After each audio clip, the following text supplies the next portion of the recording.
Notre secours est dans le nom du Seigneur. Le Christ nous donne l'assurance que nous obtiendrons tout ce que nous demandons en toute confiance. Le Seigneur est proche de nous, il prend soin de nous.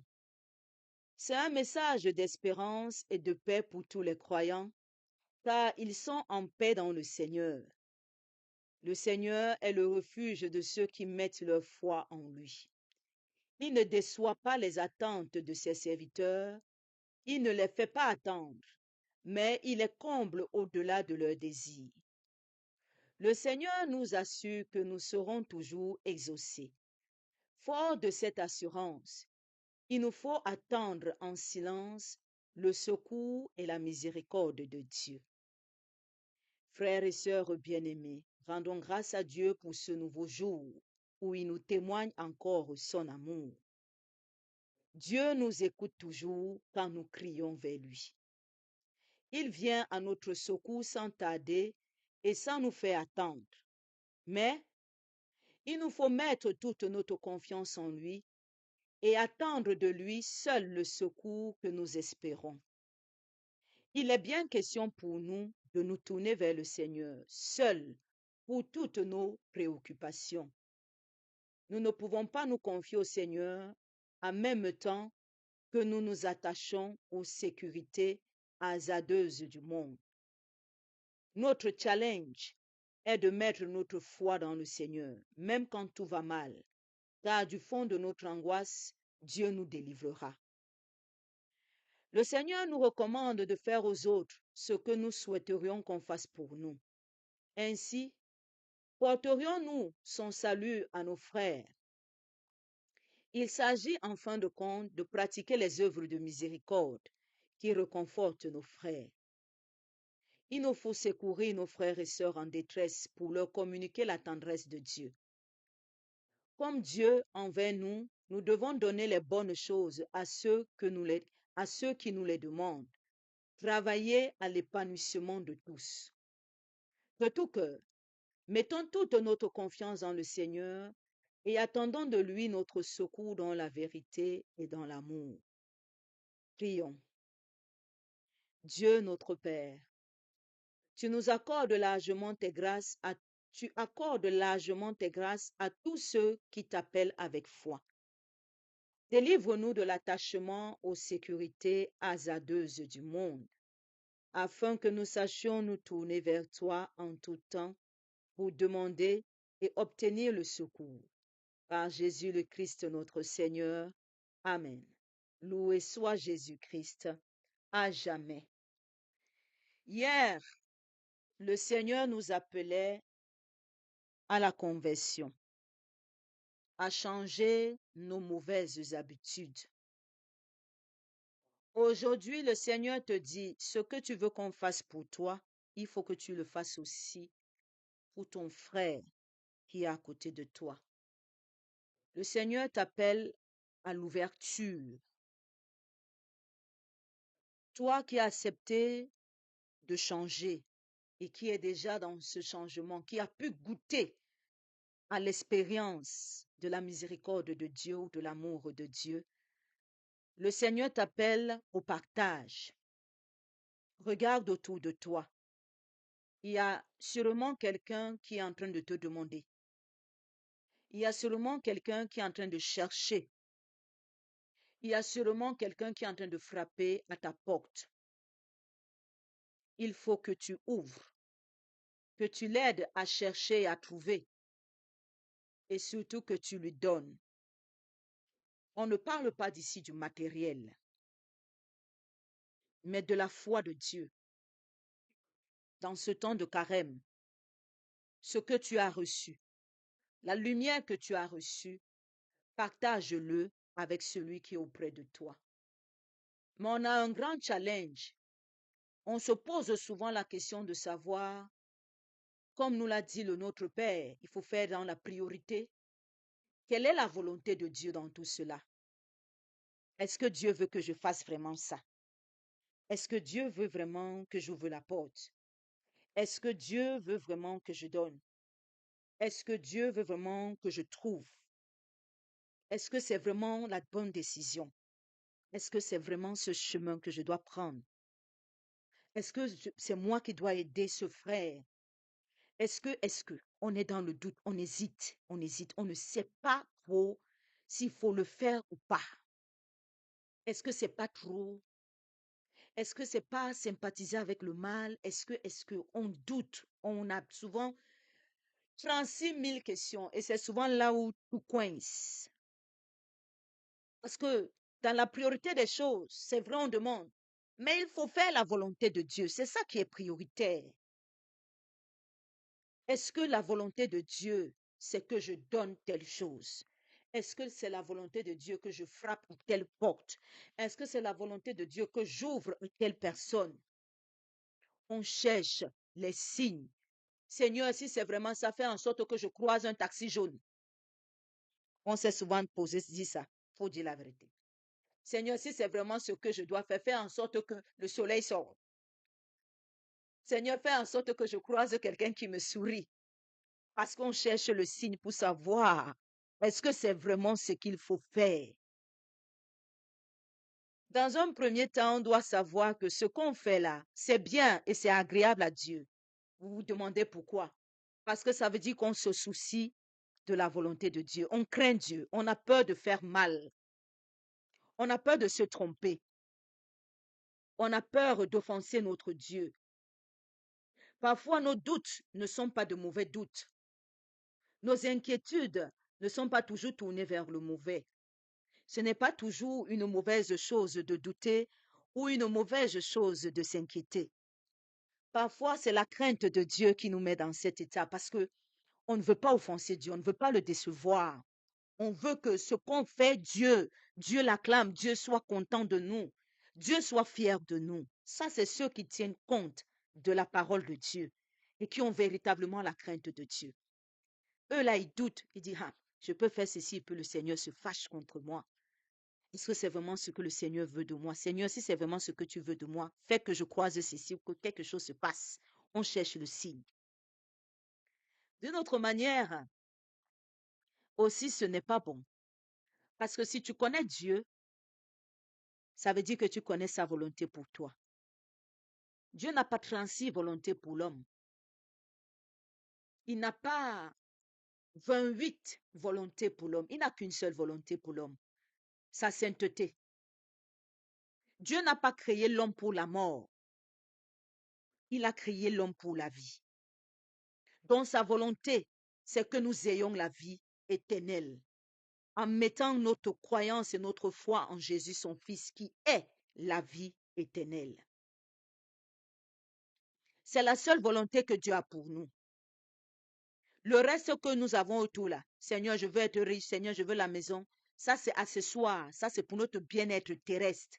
On va laisser ça ici. Personne ne va dans l'au-delà avec la maison ou avec son compte en banque. Il laisse ça ici.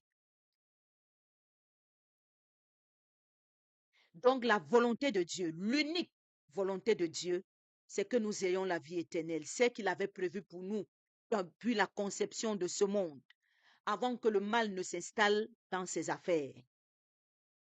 Il n'avait pas prévu la mort, il avait prévu la vie en abondance et éternelle. Donc c'est sa volonté pour toi. Et ça t'aide aussi dans ta décision et dans tes choix. Comment agir avec l'autre.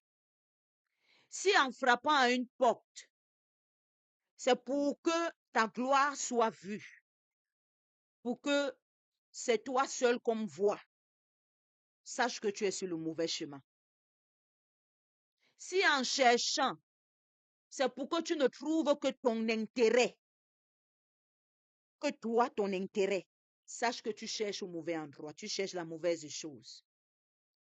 Si en demandant, c'est seulement pour asservir ou bien pour nourrir ton désir à toi et ta passion à toi, sache que tu demandes la mauvaise chose.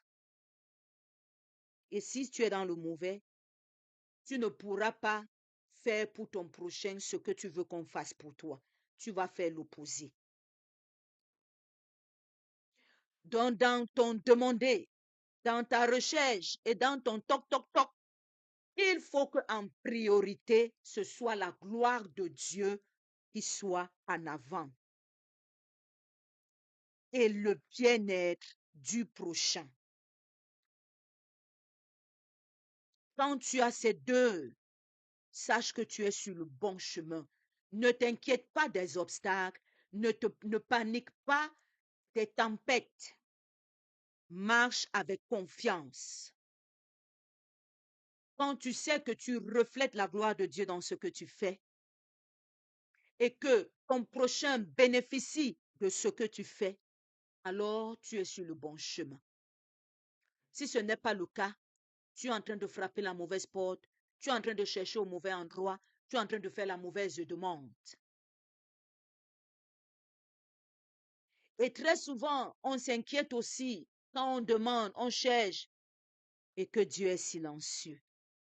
On se dit, j'ai demandé, j'ai pourtant cherché, j'ai frappé à toutes les portes et je suis rentré bredouille. Seigneur, qu'est-ce qui se passe? Le Seigneur te dit, confiance. Si là aussi, dans ce silence-là, c'est ma gloire qui est vue, alors ne t'inquiète pas, elle sera manifeste dans ta vie. Dans le discernement de Dieu que nous demandons, ne cherchons pas un discernement pour révéler la vérité pour juger nos frères. Cherchons un discernement pour révéler la gloire de Dieu aux yeux du monde dans notre vie.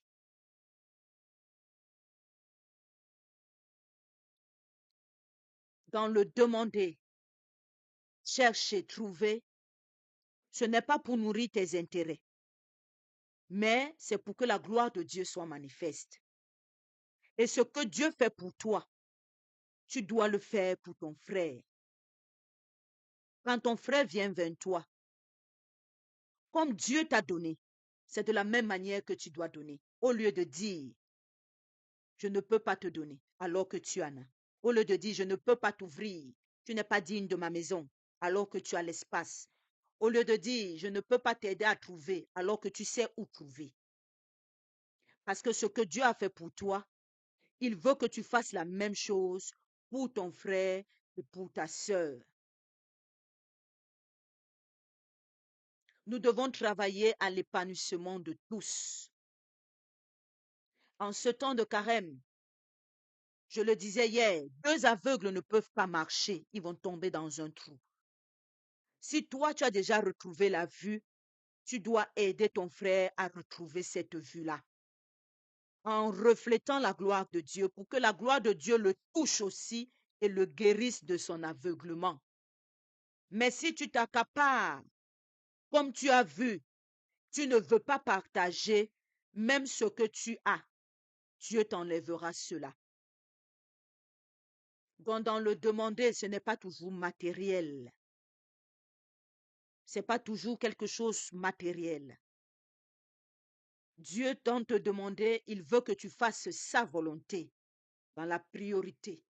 C'est rechercher sa volonté dans ton demander. Rechercher sa volonté dans ton chercher. Rechercher sa volonté dans ton frapper. Pour que sa gloire et le bonheur de ton frère soient d'abord manifestes. Parce que c'est là-dedans que tu vas retrouver toutes tes grâces. Et il va te donner plus que ce que tu as demandé. On prend l'exemple toujours qu'on a dans notre Bible, le roi Salomon. Ce qu'il a demandé, c'est pour servir les autres. C'est pas pour se servir lui. Il a demandé un cœur attentif pour qu'il puisse écouter le peuple de Dieu. Pas pour qu'il puisse écouter lui.